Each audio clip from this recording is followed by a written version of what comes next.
गांव के चाउमीन। गांव में चाउमीन का चलन अभी अच्छे से नहीं आया था, लेकिन सुरेश शहर से चाउमीन बनाना सीखकर गांव में ठेला लगाता है। अरे ये केचुआ है क्या भैया? कैसे खाया जाता है? अरे नहीं नहीं, ये चाउमीन है। चाउमीन शहर में खाया जाता है। कितने की दे रहे हो सुरेश? 10 रुपए की प्लेट भरकर। तभी वहां शहर से पढ़ा एक लड़का आता है। जरा एक प्लेट चाउमीन तो देना। सुरेश उसे चाउमीन देता है। उसे चाउमीन खाता देख गांव वाले भी उससे चाउमीन ले लेते हैं और खाने लगते हैं। अरे वाह सुरेश भैया, कमाल की बनाए हो। 2 प्लेट मेरे बच्चों के लिए भी पैक कर दो।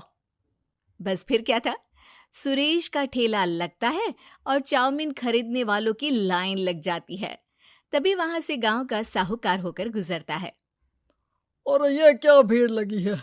लगता है झगड़ा हो गया है गांव में। चलूं मैं अभी तो मजे ले लूं। अरे कहाँ है, इतनी भीड़ लगी है यहाँ? लड़ाई हो गई है क्या? अरे साहूकार साहब, ना ना ना, कोई लड़ाई ना हुई है। ये तो सुरेश की दुकान है चाउमीन की। हम लोग चाउमीन खाने आए हैं, आप भी खाइए ना। साहूकार चाउमीन खाता है और सुरेश की तरफ देखता है, जो सारे दिन के पैसे गिन रहा होता है। अरे सुरेश, क्या लागत है इस काम की? अरे साहूकार जी, आप अब आए हैं तो ये पूरे 10,000 रुपए ले जाइए, जो पिछले साल शहर जाने से पहले आपसे लिए थे ना। लागत तो क्या कहे, जो आपने दिया था उसी में सीखा भी है और दुकान भी खोल ली। अरे पैसे इतने जल्दी क्या जरूरत थी? कैसे जरूरत नहीं थी साहूकार जी, इतना मोटा ब्याज कहाँ से भरते। साहूकार को अब सुरेश की दुकान को हड़पने की लालच आ जाती है। नाना करते ये सारे दिन में 500 रुपए कमा ही लेता है। अरे गांव में ये ऐसे ही कमाता रहा तो कहीं ब्याज का काम ना शुरू कर दे। अरे भैया, कोई ना कोई जुगाड़ तो करना पड़ेगा।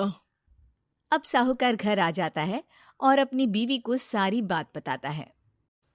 हाँ जी, ये तो मैंने भी सुना है कि सुरेश के हाथ की चाउमीन नहीं खाई तो कुछ नहीं खाया। अरे हाँ हाँ, सही ही कहते हैं। मैं अभी खा कर ही आ रहा हूँ। अरे भाग्यवान है, कितना अच्छा हो ना अगर वो पैसा हम लोगों को मिल जाए। क्यों? हैं? हाँ, वो तो है, लेकिन कैसे? हम लोगों को तो चाउमीन बनाना आता ही नहीं है। साहूकार और उसकी बीवी अब रोज चुपके से सुरेश के घर जाते हैं और खिड़की से उसे चाउमीन बनाते देखते। अब क्या था, दोनों को चाउमीन बनाना आ जाता है। फिर एक रोज, और सुरेंद्र, तुझे साहूकारनी ने बुलाया था। बोल रही थी कि बेटे के जन्मदिन में 10 किलो चाउमीन का ऑर्डर देना है। बना दोगे ना? अरे हाँ हाँ साहूकार जी, मैं जरूर बना दूंगा। कब देना है घर में 10 किलो चाउमीन? अरे वो तो तू घर आकर बता कर लेना, मैं नहीं बता पाऊंगा। ठीक है, शाम को काम निपटा कर आ जाता हूँ। सुरेश साहूकार के घर जाता है, लेकिन वहां मियाँ बीवी मिलकर उसे बंधक बना लेते हैं। अरे मुझे क्यों बांध रखा है? मुझे छोड़ दो। आज से तेरा ठेला मैं लगाऊंगा और बहुत सारे पैसे कमाऊंगा। साहूकार एक आदमी को सुरेश की निगरानी में लगा देता है और वहां से चला जाता है।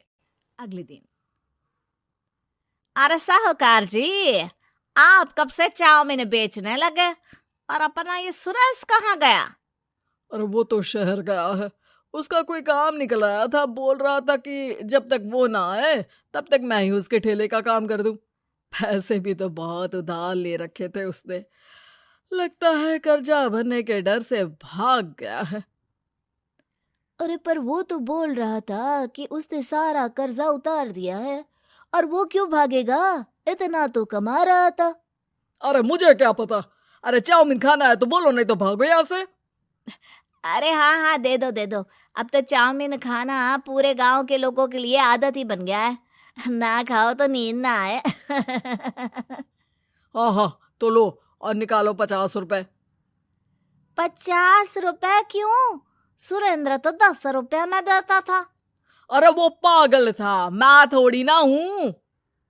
गांव वाले, जिनको चाउमीन की लत लग गई थी, वो करते भी क्या? दे दो और ये लो 50 रुपए। लेकिन फिर साहूकार उन लोगों को प्लेट में थोड़ी सी चाउमीन रख देता है। अरे ये क्या, पैसे 5 गुना ज्यादा और चाउमीन बस इतनी सी। अरे साहूकार साहब, भगवान से तो डरो। बस फिर क्या था, साहूकार की मन मर्जी चलने लग जाती है और गांव वाले करते भी क्या।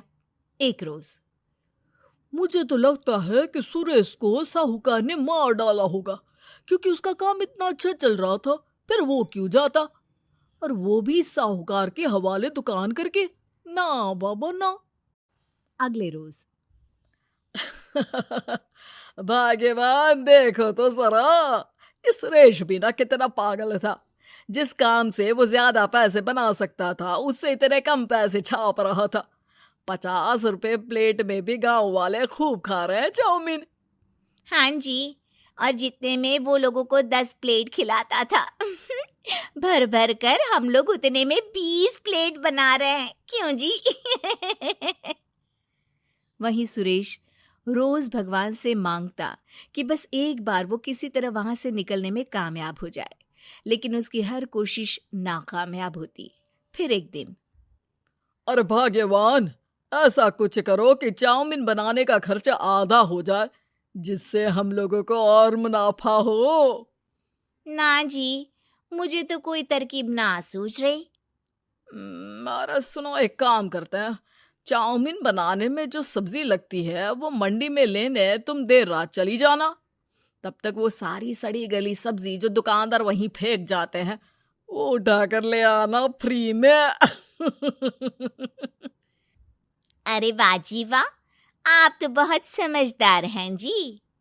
बीवी वैसा ही करती है, लेकिन अब लोग चाउमीन खाते तो मुंह बनाकर। फिर एक बार, अरे राम राम राम, ये पेट में दर्द काहे हो रहा है? आई, आई, आई, आई, आई। हाय रे हाय, मेरा भी पेट दर्द के मारे फटा जा रहा है। सभी को शक हो जाता है कि उन लोगों को चाउमीन खाने से ही ये बीमारी हो गई है। वहीं दूसरी तरफ जो आदमी सुरेश की निगरानी कर रहा था, वो सो रहा होता है और मौका देखकर सुरेश वहां से भाग जाता है। सुरेश गांव वालों के पास जाकर उन्हें सब कुछ बता देता है। बस अब क्या था, साहूकार के घर पुलिस पहुंच जाती है। चलो, तुमने गांव के लोगों को खराब सब्जी वाली चाउमीन खिलाकर बीमार किया और सुरेश को बंधक बनाया। तुम्हें इसीलिए हम गिरफ्तार कर रहे हैं। साहूकार को पुलिस ले जाती है और फिर अगले दिन से सुरेश का ठेला गांव के बाजार में लग जाता है, जहां अब पहले से ज्यादा भीड़ होती है।